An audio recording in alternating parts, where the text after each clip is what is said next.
It's 2025, a new year, and the perfect time to turn your business dreams into reality. Maybe you've been tossing around a great idea, but haven't acted yet. Well, Shopify is how you're going to make it happen. Shopify makes it simple to create your brand, open for business, and make your first sale. With thousands of customizable templates, you don't need coding or design skills. Just drag, drop, and go. Plus, Shopify's social media tools help you connect all your channels and create shoppable posts so you can sell everywhere your customers scroll. Managing your business is easy too. From shipping to taxes to payments, Shopify handles the details on a single dashboard, letting you focus on what really matters: growing your business.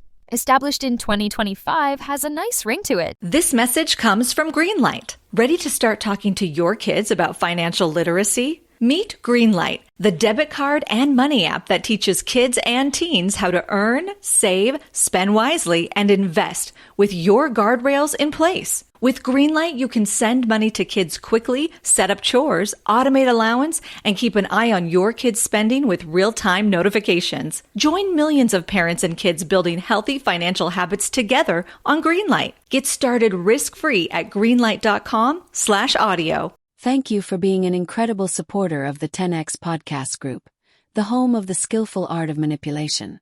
We're thrilled to have you as part of our growing community. If you haven't already, we'd love for you to follow us on your favorite podcast platform. Your likes and comments mean the world to us and help us reach a wider audience with our stories.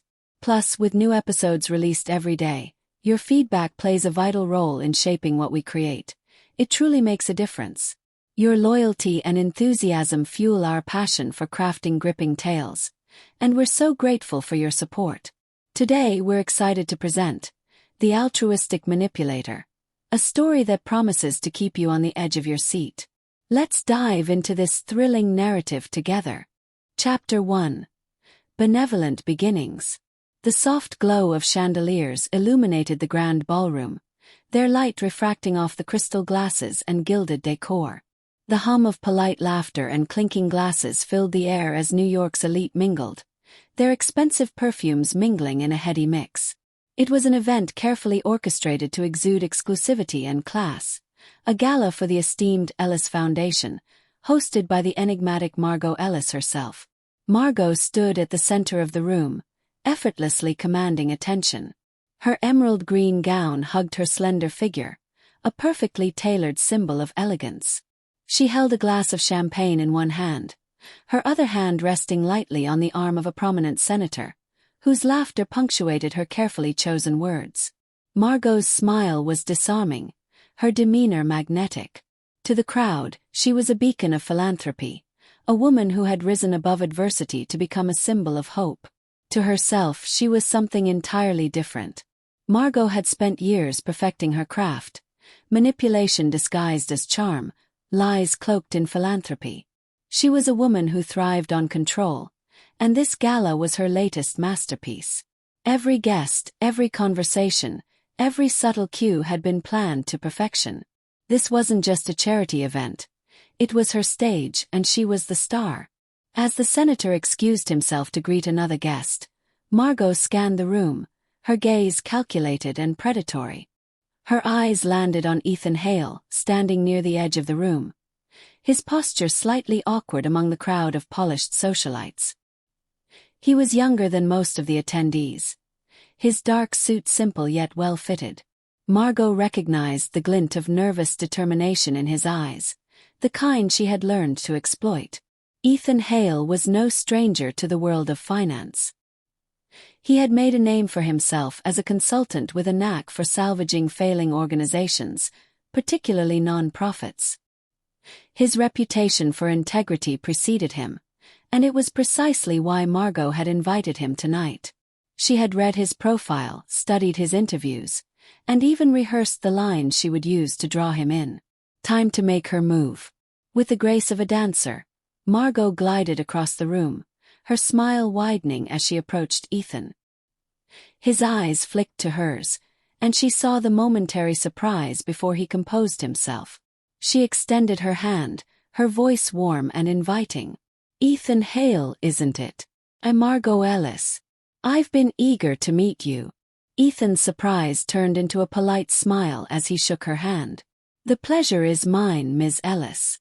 Your work with the foundation is inspiring." Margot let out a soft, self-deprecating laugh. "Please call me Margot. And thank you, though I must admit, it's the team behind me that deserves the credit. I'm just the face." Her humility was rehearsed to perfection, designed to disarm and endear. Ethan's shoulders relaxed slightly, and Margot knew she had him exactly where she wanted him. "I've followed your work as well," she continued. "Your strategies have saved countless organizations. I'd love to hear your thoughts on how we could make the Ellis Foundation even more impactful." Ethan hesitated for a moment, clearly flattered. "I'd be happy to share some ideas, though I doubt you need my input. Your foundation is already doing incredible work." Margot tilted her head, her expression one of genuine interest. "Oh, but I do need your input. I've read about your approach and it's refreshing. Maybe we could schedule a meeting." "I'd love to pick your brain." Ethan nodded, his initial hesitation fading. "Course. I'd be honored." The conversation flowed easily after that, with Margot steering it expertly. She learned about Ethan's passions, his motivations, and most importantly, his vulnerabilities. By the end of the evening, he was visibly more comfortable in her presence, even eager to contribute to her foundation's mission.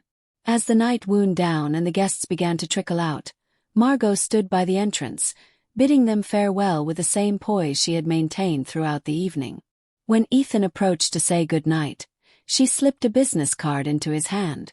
"Don't forget to call," she said, her smile warm but with a hint of something deeper, a connection she knew he couldn't resist. "I won't," Ethan promised, his sincerity palpable. Margot watched him leave, her smile fading as soon as he was out of sight. She felt a twinge of something, regret, guilt, but quickly buried it. There was no room for weakness in her world. Ethan was a pawn, and tonight she had made her first move. Turning back to the nearly empty ballroom, Margot allowed herself a moment of satisfaction. The game had begun, and she intended to win. Chapter 2: The Hook. Ethan Hale stared at his reflection in the elevator's mirrored walls, adjusting his tie for the third time. The plush carpet beneath his feet muffled the slight shuffle as he shifted his weight. He had spent the morning poring over financial reports and doing his due diligence on the Ellis Foundation. Despite its polished public image, something about the organization's sudden rise to prominence intrigued him, and he wanted to understand it fully before stepping into this meeting.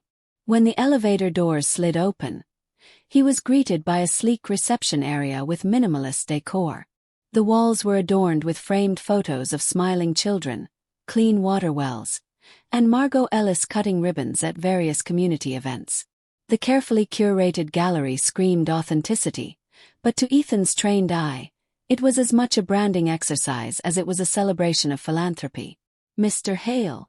A young receptionist smiled brightly. "Ms. Ellis is expecting you. Please follow me." Ethan nodded, clutching the folder of documents he'd brought as he followed her down a corridor lined with frosted glass doors. They stopped in front of one, and the receptionist knocked gently before opening it. Inside, Margot stood by a large window that offered a stunning view of the city skyline. She turned as they entered, her smile radiant and inviting. She wore a crisp white blouse tucked into tailored black trousers, exuding both professionalism and approachability. "Ethan," she greeted warmly, extending her hand. "I'm so glad you could make it." "Thank you for inviting me, Margot," he replied, shaking her hand. "Your office is impressive." She gestured toward the sleek conference table in the center of the room. "Please have a seat. Can I get you anything? Coffee? Tea?" "Just water, thank you." Margot nodded, signaling to the receptionist, who promptly left the room. As Ethan settled into his chair, Margot moved gracefully to her seat across from him, her demeanor calm yet focused. "I must say," she began, "I was thrilled when you agreed to meet. Your reputation precedes you. The way you turned around the Green Horizon initiative, that was nothing short of brilliant." Ethan felt a flush of pride but kept his tone modest. It was a team effort. I just helped them organize their resources more effectively. And that's exactly what we need, Margot said, leaning forward slightly, her green eyes locking onto his. The Ellis Foundation has grown faster than we anticipated, and with growth comes challenges. I'd love your perspective on how we can maximize our impact without compromising transparency or efficiency. Ethan nodded, appreciating her candidness. He opened his folder and slid a few documents across the table. I did some preliminary research on your foundation. Your fundraising strategies are impressive, but I noticed a few areas where you could streamline your operations. Margot's lips curved into a smile, her expression one of genuine interest. Do tell. Ethan began explaining his observations, pointing out redundancies in their administrative expenses and suggesting ways to better allocate funds to their projects. As he spoke, Margot listened intently, her chin resting on her hand. She occasionally asked insightful questions, demonstrating a keen understanding of the challenges he described. By the time he finished, Margot was beaming. This is exactly the kind of perspective we need. You're not just analyzing the numbers. You're seeing the bigger picture. Ethan chuckled softly. That's the goal. Margot leaned back in her chair, her expression thoughtful. Ethan, have you ever considered joining a foundation full-time? With your expertise, you could make an even greater impact. Ethan hesitated, caught off guard by the suggestion. I've thought about it, but I enjoy consulting. It allows me to work with a variety of organizations. Margot nodded, her expression understanding. Course. But if you ever change your mind, you'd have a home here. For now, perhaps you could work with us on a project basis. Help us optimize our operations and ensure we're making the most of our resources. I'd be happy to, Ethan replied, feeling a surge of excitement. Working with the Ellis Foundation could be a great opportunity to expand his portfolio while making a real difference. Margot's smile deepened, a glimmer of satisfaction in her eyes. Wonderful. I'll have my assistant send over the details. And Ethan, thank you. It's rare to meet someone who's not only brilliant but also genuinely cares. Her words caught him off guard, and for a moment, he didn't know how to respond. He settled for a humble, thank you, Margot. As their meeting wrapped up, Margot walked him to the elevator, her hand brushing his arm lightly as they parted. I'm looking forward to working together, she said, her voice warm. So am I, Ethan replied, his smile genuine. When the elevator doors closed, Margot turned back toward her office, her smile fading into a pensive expression.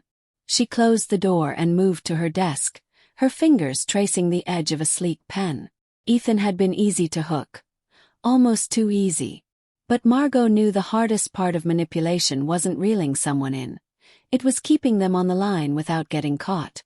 She sat down and opened her laptop, her fingers flying over the keyboard as she began crafting the next phase of her plan.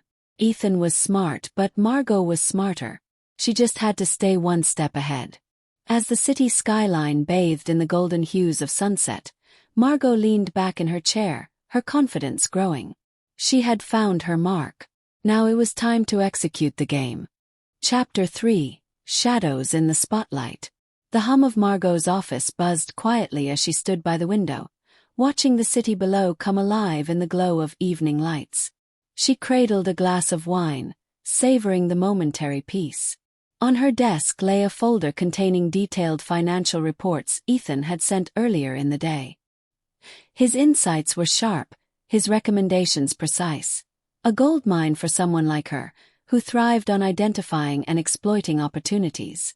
Margot had already begun implementing subtle changes to the foundation's operations, under the guise of following Ethan's advice. Each adjustment was carefully calculated, allowing her to siphon funds into a shadow account without raising suspicion. Ethan, meticulous and honest to a fault, had no idea he was unwittingly helping her craft a flawless facade. But Margot's success came at a cost. The pressure of maintaining her double life was beginning to take its toll. Every move she made had to be perfect, every word calculated. And while she excelled at deception, The weight of her lies was a constant, gnawing presence. The intercom buzzed, jolting her from her thoughts. Camille's voice crackled through the speaker. "Ms. Ellis, Mr. Hale is here to see you." Margot set her glass down, straightening her blouse. She couldn't afford any missteps now. "Send him in." The door opened, and Ethan stepped inside, carrying a leather briefcase. He looked more confident than he had at the gala. His initial awkwardness replaced by a quiet determination. "Ethan," Margot greeted warmly, walking toward him. "It's good to see you. I wasn't expecting you this late." "I hope I'm not intruding," he said, offering a polite smile. "I wanted to go over some of the data from last week's fundraiser. I noticed a few trends that could help us maximize future events." "Of course," Margot said, gesturing for him to sit. "I appreciate your dedication. Most people would have waited until morning." Ethan chuckled. "I'm not most people." Margot smiled, pouring him a glass of water before taking her seat across from him.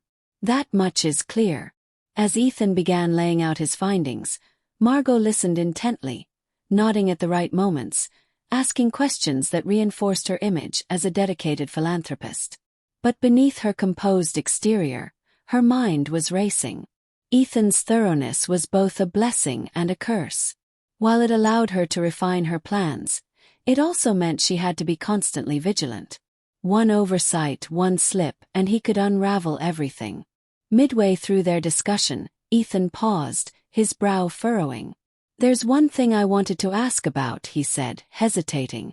Margot's heart skipped a beat, but she maintained her calm demeanor. "Course. What is it?" Ethan tapped the edge of his notebook, as if choosing his words carefully. "I noticed a discrepancy in the expense report for the gala. It's minor, but the allocation for catering seems higher than it should be." Margot felt a flicker of unease but quickly smothered it. "Ah yes. That was an oversight on my part," she said smoothly. "We had to make some last-minute changes to accommodate additional guests. I'll have Camille adjust the records to reflect that." Ethan nodded, seemingly satisfied with her explanation. "Makes sense. I just wanted to make sure everything was accounted for." "Thank you for catching that," Margot said, her smile warm but her mind racing. She made a mental note to ensure her records were airtight moving forward. As their meeting continued, Ethan's demeanor softened. His initial hesitation replaced by enthusiasm. By the time he left, Margot had successfully diverted his attention back to their shared goals, leaving him none the wiser about her true intentions. When the door closed behind him, Margot leaned back in her chair, exhaling slowly. Ethan's growing involvement in the foundation was a double-edged sword. He was invaluable to her plan, but his keen eye for detail made him a potential threat. Later that night, as Margot reviewed her progress, she received an anonymous email. The subject line sent a chill down her spine. "I know what you're doing." The message was short but haunting. "You're not as careful as you think. Keep your friends close, Ms. Ellis. Someone is watching." Margot's pulse quickened as she read the message again, her mind racing. Who could have sent it? Victor Reyes, the journalist she had encountered months ago. Someone within her team. She deleted the email but couldn't shake the unease it left behind. Paranoia crept in, making her question every glance, every interaction. For the first time, Margot felt the cracks in her armor, the weight of her lies pressing down on her. The city outside her window seemed darker now, its once inviting glow replaced by a shadowy menace. Margot clenched her fists, her jaw tightening. If someone wanted to play games, she would play. But she wouldn't lose. Not yet. Chapter 4. The Web Titans. Margot sat at her desk, her eyes scanning the anonymous email for the 20th time. She had committed every word to memory, dissecting its intent and searching for hidden clues. The sender's identity eluded her, a ghost in the digital ether. Despite her outward composure, a deep unease had taken root. The cracks in her meticulously built empire felt larger than ever, and for the first time, she began to wonder if she could truly keep it all together. The faint sound of footsteps echoed in the hallway, snapping her back to the present. Margot quickly minimized the email and adopted her usual composed demeanor just as Camille entered, her tablet in hand. "Ms. Ellis," Camille began, her tone brisk. "We've had 3 donor inquiries about the gala expense report discrepancies. They've asked for additional documentation." Margot's heart sank, but her expression remained impassive. "Forward the inquiries to the accounting department. Let them know it's being resolved." Camille hesitated. "Do you want me to prioritize these? It's unusual to get this many inquiries at once." Margot forced a reassuring smile. "It's nothing to worry about. The gala was a high-profile event. It's natural for donors to have questions. Just ensure the reports are polished before sending them out." Camille nodded, but her expression suggested she wasn't entirely convinced. As she left, Margot's smile faded, her mind racing. Questions from donors were unusual and dangerous. The web she had spun so carefully was beginning to tighten around her. That evening, Margot met Ethan at a small upscale restaurant downtown. The venue was intimate, with soft lighting and a soothing ambience. Margot had chosen it deliberately, knowing it would set the perfect tone for their conversation. Ethan arrived promptly, his demeanor more relaxed than usual. "Thanks for inviting me," he said as he sat across from her. "This is a nice change from spreadsheets and reports." Margot smiled warmly, pouring charm into her tone. "You've been working so hard, Ethan. You deserve a break." As they ordered and settled into conversation, Margot steered the discussion toward lighter topics, carefully gauging Ethan's mood. He seemed at ease, even enthusiastic as he recounted a recent hiking trip. But as the meal progressed, Margot subtly shifted the conversation. "I've been thinking a lot about your suggestions," she said, resting her chin on her hand. "You've brought so much clarity to the foundation. I don't know how we managed before you." Ethan chuckled, clearly flattered. "I'm just doing my part. You've built something incredible, Margot." Margot leaned in slightly, her gaze softening. "I couldn't have done it without people like you. That's why I need your help with something important." Ethan's brows furrowed slightly. "What is it?" She hesitated just long enough to appear vulnerable, then sighed. "There have been some concerns raised by a few donors. Nothing serious, but they've asked for additional documentation about the gala. I was hoping you could help review the reports, make sure everything is airtight." Ethan's frown deepened, his concern evident. "Concerns? About what?" "Just minor discrepancies," Margot said, keeping her tone light. "You know how meticulous some donors can be. I want to make sure we address their concerns quickly and transparently." Ethan nodded, his expression thoughtful. "I can take a look. But if there's an issue, we should address it head-on." Margot's smile wavered for a fraction of a second before she caught herself. "Course. That's exactly what I want to do." The conversation shifted again, and Margot skillfully steered it back to lighter topics, ensuring Ethan left the dinner with a renewed sense of purpose. But as she watched him walk away, a knot of anxiety coiled in her chest. Ethan's integrity, while useful, was also dangerous. If he dug too deeply, he might uncover more than she could explain away. The next morning, Margot arrived at the office to find a sealed envelope waiting on her desk. It bore no return address, and the handwriting on the front was unfamiliar. Her pulse quickened as she opened it, her fingers trembling slightly. Inside was a single sheet of paper with a chilling message. "Tick-tock, Margot. Your time is running out." Her stomach dropped. The email had been unsettling enough, but this felt personal. Someone was close, watching her every move. Margot shoved the note into a drawer and locked it, her mind racing. She had enemies, of course. Journalists like Victor Reyes, competitors in the nonprofit sector, but none who had ever gotten this close. She spent the day in a haze, her paranoia growing with every glance from a coworker, every seemingly innocuous conversation. When Ethan arrived that afternoon with the reviewed gala reports, she barely managed to maintain her composure. These look solid, Ethan said, handing her the folder. But I flagged a few items for follow-up. Just small things.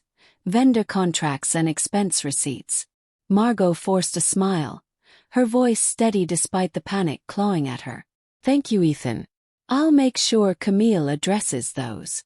As Ethan left, Margot flipped through the folder, her eyes scanning the flagged items. His thoroughness was both a blessing and a curse. She would need to stay ahead of him, carefully managing what he saw and didn't see. That evening, Margot sat alone in her apartment, the city lights casting long shadows on the walls. She poured herself a glass of wine, her mind replaying the day's events. The note, the donor inquiries, Ethan's questions. They were pieces of a puzzle she couldn't quite assemble. Her phone buzzed, and she glanced at the screen. It was an email from Victor Reyes. We need to talk. I know what you've done. Margot stared at the screen, her heart pounding. The walls were closing in, and she was running out of time. She set the phone down and took a long sip of wine, her mind racing. She had always prided herself on being one step ahead. But now, for the first time, she felt the ground shifting beneath her feet. Margot Ellis had built her empire on manipulation and deception, but she was beginning to realize that even the most intricate webs could unravel. And when they did, the fall would be devastating. Chapter 5. The first betrayal. The rhythmic tapping of Margot's manicured nails on her desk filled the otherwise silent room. The email from Victor Reyes, staring back at her from the glow of her laptop screen, felt like a bomb waiting to detonate. We need to talk. I know what you've done. Victor had been a thorn in her side before, but this was different. The boldness of his claim rattled her. Was it a bluff, or did he truly have something incriminating? Margot leaned back in her chair, closing her eyes and taking a deep breath. She had outmaneuvered adversaries before, but Victor's persistence made him a dangerous opponent. Her phone buzzed, snapping her out of her thoughts. Ethan's name flashed on the screen. She hesitated, then answered, forcing cheerfulness into her voice. Ethan, hi. What's going on? Margot, Ethan began, his tone serious. I've been going over the flagged items from the gala reports, and there's something I need to discuss. Are you free to meet? Margot's stomach tightened, but her voice remained steady. Course. Can you stop by my office this afternoon? Perfect. I'll see you then, Ethan said before hanging up. Margot placed the phone on her desk, her mind racing. Ethan was thorough, too thorough. If he uncovered anything that raised real alarms, it could unravel everything she'd built. But she wasn't about to let that happen. By the time Ethan arrived, Margot had crafted a plan. She greeted him warmly, offering coffee and settling him into the chair across from her desk. So, what's on your mind? She asked, keeping her tone casual. Ethan opened his briefcase and pulled out a stack of papers. I've been reviewing the vendor contracts from the gala, and a few things don't add up. For example, the catering invoice is significantly higher than it should be, even with the last-minute adjustments. And then there's this payment to a company called Haven Logistics. They're listed as an event planner, but I can't find any record of them being involved. Margot felt the air in the room shift, the weight of his words pressing down on her. She leaned forward, her expression a mix of concern and confusion. That's strange, she said, feigning surprise. Haven Logistics is a company we've worked with before, but I thought they handle transportation, not event planning. Let me check with Camille, it's probably just a clerical error. Ethan's eyes narrowed slightly. Margot, I don't think this is a clerical error. The payment was substantial, and there's no supporting documentation. It's enough to raise red flags with our donors. Margot's pulse quickened, but she kept her demeanor calm. I understand your concern, Ethan, and I appreciate your diligence. But I assure you there's an explanation. Let me dig into this and get back to you. Ethan didn't look convinced. I think we should address this now before it becomes a bigger issue. Transparency is key, especially with the donors already asking questions. Margot felt her control slipping, and for the first time, a flicker of frustration crossed her face. She stood, moving to the window to buy herself a moment to think. When she turned back to Ethan, her expression was composed, but her tone carried a subtle edge. "Ethan, I value your input, but I also need you to trust me. The foundation has faced challenges before, and we've always come out stronger. Let me handle this, and I promise you'll have the answers you're looking for." Ethan hesitated, then nodded reluctantly. "Okay. But if there's something wrong, we need to address it sooner rather than later." Margot smiled, her charm returning. "Agreed. Thank you for bringing this to my attention." As Ethan gathered his things and left, Margot sank into her chair, her mind racing. He was digging too deep too fast. She needed to redirect his focus, and fast. That evening, Margot met Victor Reyes at a small coffee shop on the outskirts of the city. She had chosen the location carefully, ensuring it was far enough from her usual haunts to avoid suspicion. Victor was already there, his sharp eyes scanning the room. "Margot," he said as she approached, his tone laced with a mix of curiosity and smugness.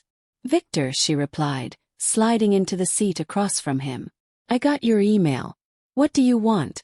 Victor leaned forward, his voice low. "I want the truth. The Ellis Foundation has discrepancies in its financials, and I know you're behind them. You've built an empire on lies, and it's time for the world to see you for who you really are."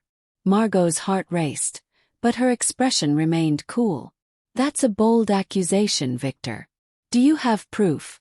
Victor smirked, pulling out a folder and placing it on the table. "More than enough to start asking questions. And once the questions start, people will dig deeper. How long do you think you can keep this charade going?" Margot leaned back, her eyes narrowing. "What do you want?" Victor's smirk widened. "An exclusive story. You give me full access, interviews, documents, everything, and I won't release what I have yet. You'll get to control the narrative, but only if you cooperate." Margot considered her options, the weight of the moment pressing down on her.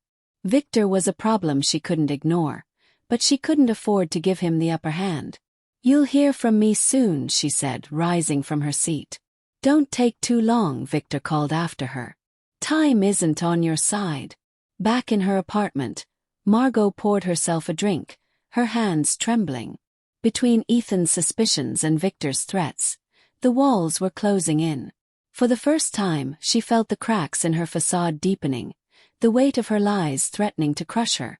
But Margot Ellis wasn't a quitter. She had built her empire from nothing, and she wasn't about to let it crumble. Not without a fight. Chapter 6. A Game of Masks. Margot's office was eerily quiet as she stared at the spreadsheets Ethan had flagged. The numbers didn't lie. Several transactions, including the one involving Haven Logistics, stood out like red beacons.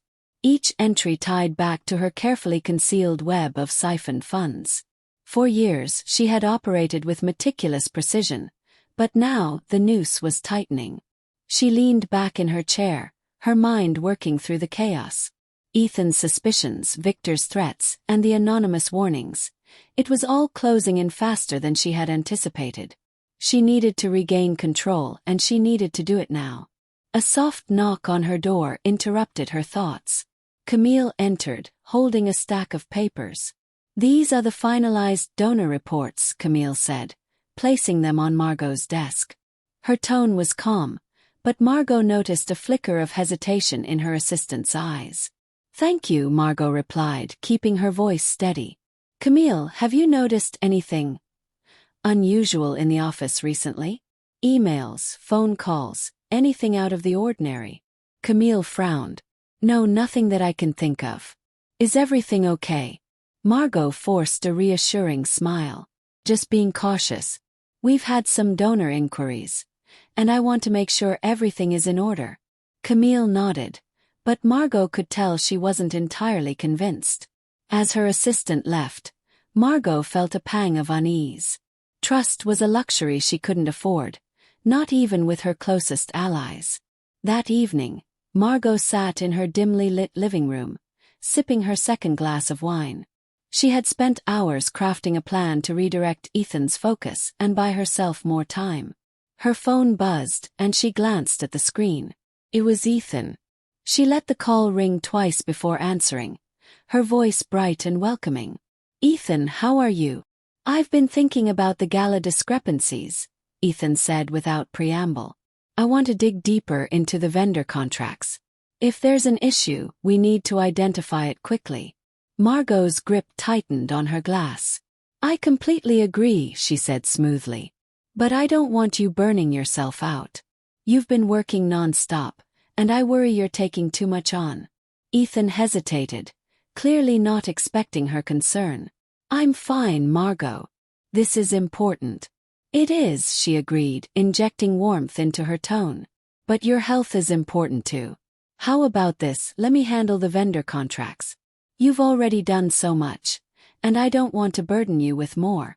Ethan seemed to consider this, but there was a note of reluctance in his voice when he replied, "If you're sure, just let me know if you need help." "Of course," Margot said, her smile audible. "Thank you, Ethan.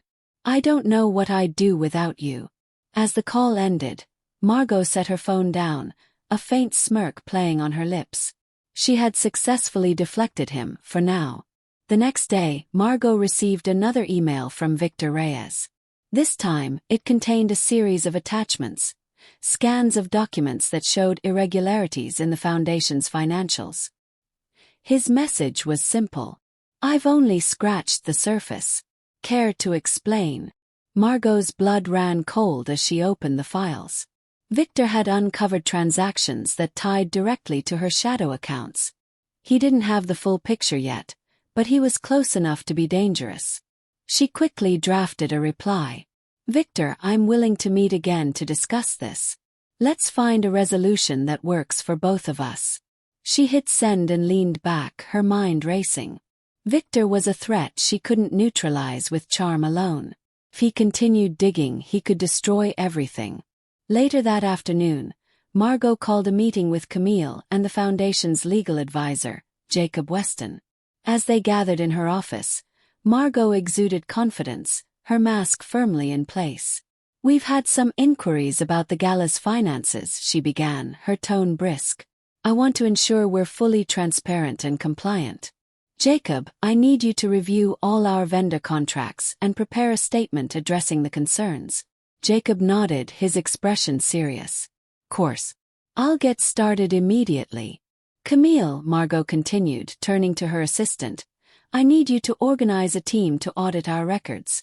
I want to be proactive and get ahead of any potential issues." Camille hesitated, then nodded. "Understood." As the meeting ended, Margot felt a flicker of satisfaction. She had shifted the burden onto her team, creating a buffer between herself and the growing scrutiny. But she knew it wouldn't last. That evening, Margot met Victor in a dimly lit bar on the edge of the city. He was waiting for her at a corner table, his expression smug. "You came," he said as she slid into the seat across from him. "Of course," Margot replied, her voice cool. "I'm here to set the record straight." Victor smirked. "Is that so?" "Because from where I'm standing, the record is pretty damning." Margot leaned forward, her gaze piercing. "What do you want, Victor? An exposé? Pulitzer?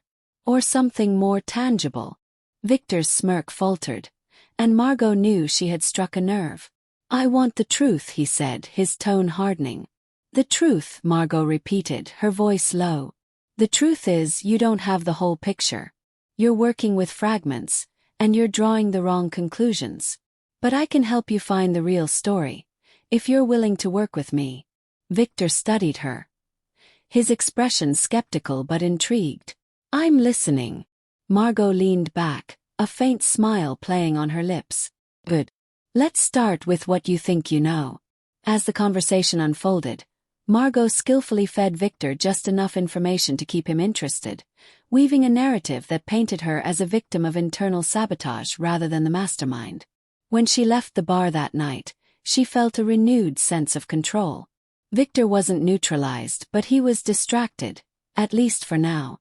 But as Margot walked through the darkened streets, the weight of her lies pressed heavier than ever. The game she was playing was becoming increasingly dangerous, and one wrong move could bring it all crashing down. For the first time, Margot wondered if she was truly in control, or if the web she had spun was tightening around her instead. Chapter 7: The Spiral. The days following Margot's meeting with Victor were a whirlwind of activity. The foundation was abuzz with the sudden push for transparency, audits, and public reassurances to donors. On the surface, it appeared as though Margot was taking charge, steering the Ellis Foundation through a minor hiccup. But beneath the polished veneer, Margot's world was unraveling. She spent her nights hunched over her laptop, meticulously covering her tracks.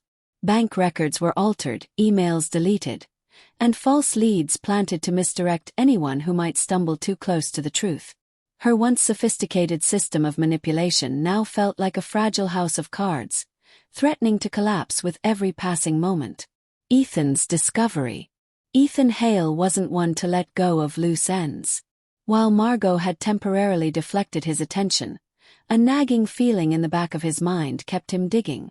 Late one night, he sat in his small apartment, surrounded by papers, vendor contracts, and financial statements. A pattern was emerging, subtle but undeniable. The payments to Haven Logistics weren't isolated. Ethan found other similar transactions buried in different accounts, all linked to obscure companies with no clear connections to the Foundation's work. His heart sank as realization dawned. Margot Ellis wasn't the altruistic leader she claimed to be. Ethan's first instinct was denial. He had trusted her, admired her vision, even defended her when others questioned her decisions. But the evidence was irrefutable. He knew he had to confront her, but he also understood the risks. If Margot was as cunning as the evidence suggested, she wouldn't go down without a fight. The anonymous letter. The following morning, Margot arrived at her office to find a plain white envelope on her desk. Unlike the last note, this one wasn't typed. It was handwritten, the ink smudged in places as if written in haste. You can't run forever. The truth always comes out. Margot crumpled the letter, her frustration boiling over. She had already dismissed most of her staff for the day, claiming she needed quiet to prepare for an upcoming donor meeting. Now, sitting in her empty office, she felt the walls closing in. Her phone buzzed. It was Ethan. For a moment, she considered letting it go to voicemail, but ignoring him would only raise suspicion. "Ethan," she said, her voice controlled. "What's going on?" "We need to talk," he said, his tone firm. "In person. It's important." Margot forced a smile, though he couldn't see it. "Course. When are you free?" "Now," he replied. "I'm downstairs." Margot's chest tightened. She glanced at the crumpled note on her desk before responding. "Come on up." The confrontation. Ethan entered the office with a determined expression, carrying a folder tucked under his arm. Margot greeted him warmly, but her smile faltered when he didn't return it. "Ethan, you look serious," she said, gesturing for him to sit. "What's on your mind?" He didn't sit. Instead, he placed the folder on her desk and opened it, revealing copies of the financial documents he had been investigating. "These," he said, pointing to the highlighted transactions, "don't add up, Margot. Payments to shell companies, inflated invoices, missing documentation. This isn't a clerical error. This is fraud." Margot's stomach dropped, but she maintained her composure. She let out a soft laugh, as though Ethan had just told a harmless joke. "Ethan, I think you're overreacting. These are minor discrepancies. Things we're already addressing." Ethan's expression hardened. "Don't insult my intelligence, Margot. I trusted you. I believed in your vision, but now I see it for what it is. A scam." Margot stood, her tone turning icy. "Careful, Ethan. Those are serious accusations." "They're not accusations," he shot back. "They're facts. I've already sent copies of this to the board. If you have an explanation, now's the time to give it." Panic surged through Margot, but she didn't let it show. Instead, she stepped around the desk, her demeanor shifting to one of vulnerability. "Ethan," she said softly, placing a hand on his arm. "You've known me for months. Do you really think I'm capable of something like this?" Ethan hesitated. his resolve faltering for a moment. Margot saw the flicker of doubt in his eyes and pressed harder. "I started this foundation to honor my parents," she continued, her voice trembling just enough to sound genuine. "Every decision I've made has been for the greater good. If there are issues with the finances, I'll fix them. But please, don't destroy everything we've built over a misunderstanding." Ethan stepped back, shaking his head. "Don't do this, Margot. Don't make this about loyalty or emotions. This is about the truth." The moment stretched in tense silence. Finally, Ethan sighed, his shoulders slumping. "I want to believe you," he said quietly. "But if I find out you've lied to me, I'll make sure the truth comes out." With that, he turned and left, leaving Margot alone in the office. The fallout. As the door closed behind him, Margot's calm facade shattered. She sank into her chair, her hands trembling. Ethan's confrontation had shaken her more than she cared to admit. He was too close to the truth, and his integrity made him unpredictable. Her phone buzzed again, this time a text from Victor Reyes. "Tick-tock, Margot. Time's almost up." Margot hurled the phone across the room, the sound of it shattering against the wall echoing in the silence.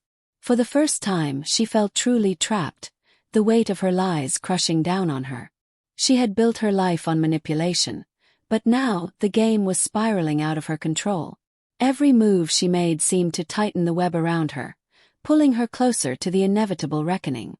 And as Margot sat in the darkness of her office, she realized one chilling truth. No matter how masterful the manipulator, no one could escape the consequences forever. Chapter 8.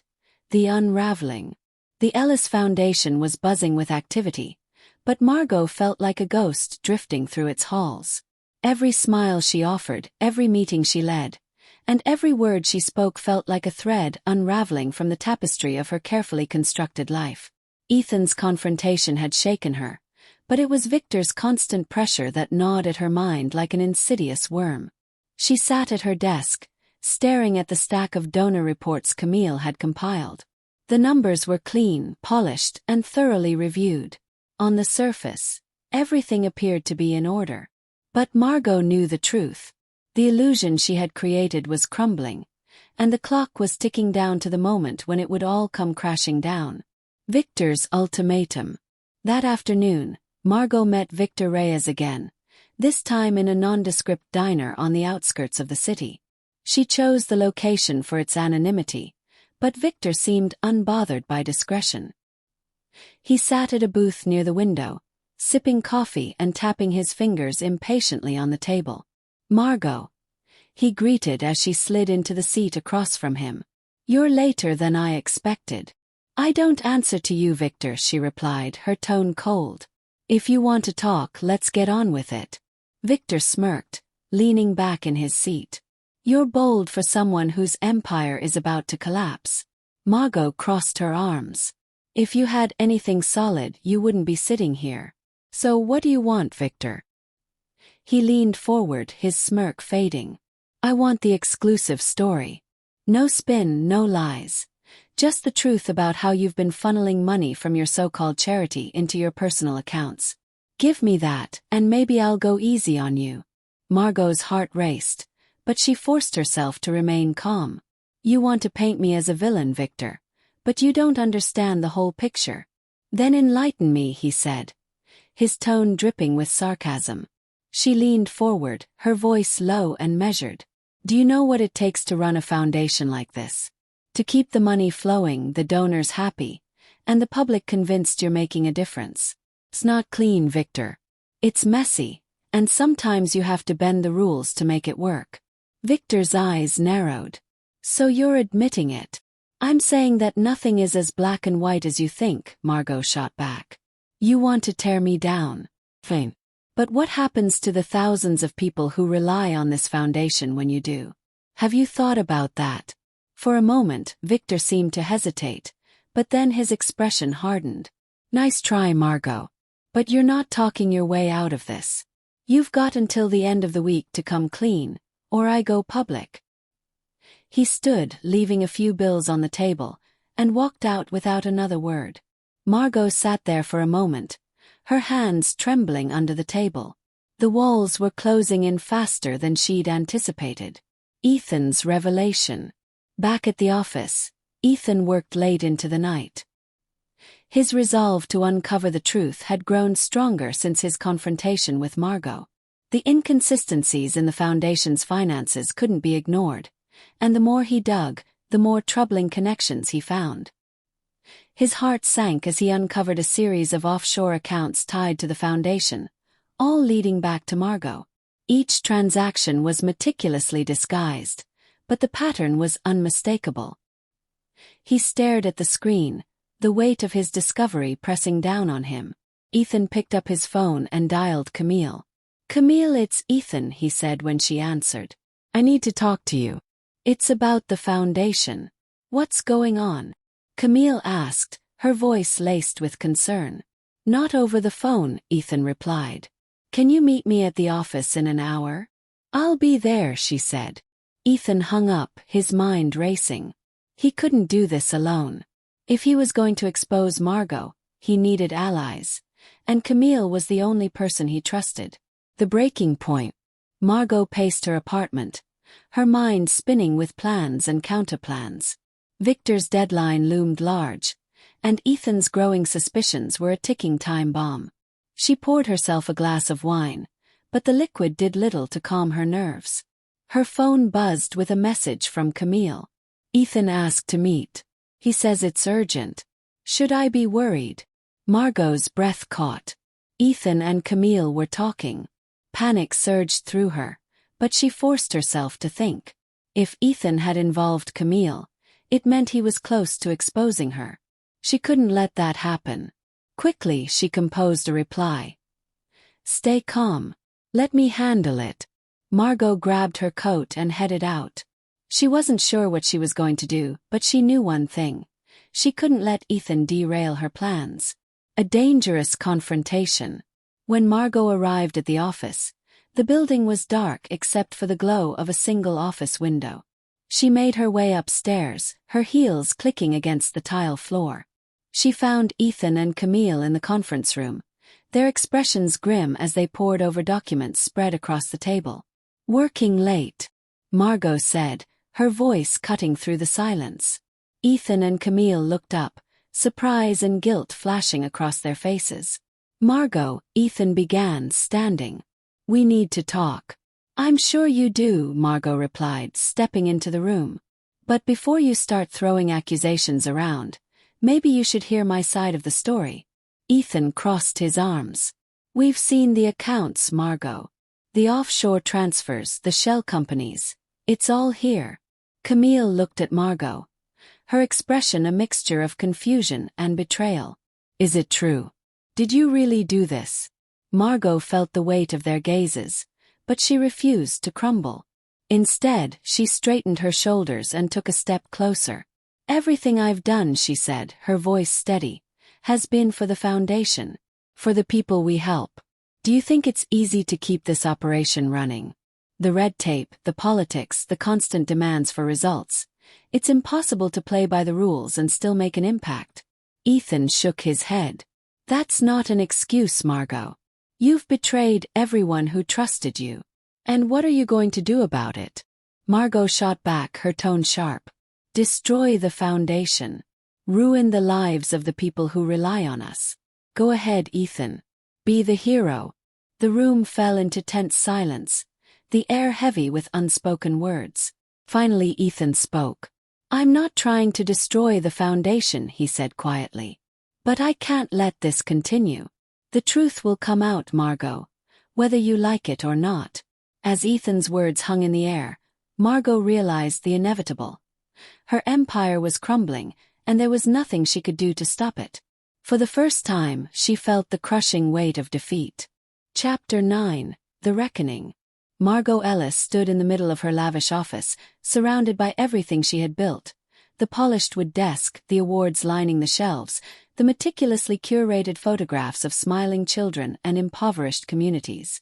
It all felt hollow now, a crumbling monument to the lies she had spun. She stared at the large windows overlooking the city skyline, the weight of her crumbling empire pressing down on her. Ethan's words echoed in her mind. The truth will come out, whether you like it or not. The boardroom showdown. The following morning, Margot was summoned to an emergency meeting of the Ellis Foundation Board of Directors. The tone of the email had been ominous, and when she entered the conference room, the cold stares from the board members confirmed her worst fears. Ethan sat at the far end of the table, flanked by Camille and Jacob Weston, the Foundation's legal advisor. A projector was set up, and the room was heavy with tension. Margot, the board chair, Dr. Alan Pierce, began, his voice stern. "We've been reviewing some troubling information brought to our attention by Mr. Hale." Margot forced a polite smile, her hands clasped in front of her. "Troubling information? I'm not sure I understand." Dr. Pierce gestured to Ethan, who stood and cleared his throat. "Over the past few weeks, I've been investigating discrepancies in the Foundation's financials. What I found is deeply concerning." The projector clicked to life, displaying spreadsheets, transaction records, and emails. Ethan began presenting his findings, walking the board through the labyrinth of shell companies, offshore accounts, and misallocated funds. As he spoke, Margot felt her pulse quicken. The evidence was damning, far more detailed than she had anticipated. She clenched her fists under the table, fighting to maintain her composure. When Ethan finished, the room fell into silence. All eyes turned to Margot. "Margot," Dr. Pierce said, his tone heavy with disappointment, "do you have anything to say in your defense?" She stood slowly, her mind racing for an escape route. "I won't deny there have been mistakes," she began, her voice steady. "But I want to make one thing clear. Every decision I made was for the good of this foundation. The pressures of running an organization like this are immense, and sometimes unconventional measures are necessary to achieve our goals." The room remained silent, her words hanging in the air like a weak defense. Ethan broke the silence. "Unconventional measures. Margot, you stole millions from the very people you claimed to help. That's not leadership, that's fraud." Margot shot him a glare. "You don't understand what it takes to build something like this, Ethan. You've been here for a few months. I've spent years fighting to make this foundation what it is today." "That doesn't excuse your actions," Camille interjected, her voice trembling with emotion. "We trusted you, Margot. I trusted you." Margot turned to her, a flicker of desperation in her eyes. "Camille, everything I did was to keep this foundation alive. You've seen the impact we've made, the lives we've changed." Camille shook her head. "And now all of that is at risk because of you." Dr. Pierce cleared his throat, his expression grave. "Margot, we've reviewed the evidence thoroughly. The board has no choice but to remove you as CEO, effective immediately. Furthermore, we'll be cooperating fully with the authorities in their investigation." Margot's heart sank. "You can't do this," she said, her voice rising. "Without me, this foundation will collapse." "That's a risk we'll have to take," Dr. Pierce replied. "A fall." By the time Margot left the boardroom, the media had already caught wind of the scandal. Reporters swarmed her as she exited the building, cameras flashing and questions flying. "Ms. Ellis, is it true you embezzled millions from the Ellis Foundation? Do you have any comment on the accusations against you? Are you planning to cooperate with the investigation?" Margot said nothing, her head held high as she pushed through the crowd. But inside she felt hollow. The empire she had built, the reputation she had cultivated, it was all gone. Ethan's resolve. That evening, Ethan sat in his modest apartment, staring out the window. The events of the day played over in his mind. Margot's fall from grace had been swift and brutal, but it left him with a bittersweet sense of victory. He had admired her once, believed in her vision. And even now, he couldn't help but wonder how much of the good the foundation had done was genuine. But he knew one thing for certain: the truth mattered. Margot's new reality. A week later, Margot sat in a sparse interrogation room, the cold metal of the chair biting into her skin. Across from her, A federal investigator flipped through a thick file of evidence. "Ms. Ellis," the investigator said, his voice devoid of sympathy, "you've been charged with multiple counts of fraud, money laundering, and embezzlement. Do you have anything to say?" Margot leaned back, her once proud demeanor replaced by a weary resignation. "I built something incredible," she said quietly. "And I paid the price for it." The investigator didn't respond, simply jotting down notes as Margot stared at the table. The aftermath. Months later, the Ellis Foundation struggled to recover from the scandal. Donor trust had plummeted, and its future remained uncertain. Ethan stayed on, working tirelessly to rebuild its credibility, though the shadow of Margot's actions lingered. As for Margot, she became a cautionary tale, a once revered philanthropist undone by her own greed. Her name was stripped from the foundation's branding, her awards revoked, and her legacy tarnished. In the quiet of her prison cell, Margot Ellis reflected on the choices that had led her here. She had spent her life mastering the art of manipulation, but in the end, it was her own web of lies that had ensnared her. For the first time in years, Margot felt truly powerless. And as the cell door clanged shut, she realized she had no one left to manipulate but herself.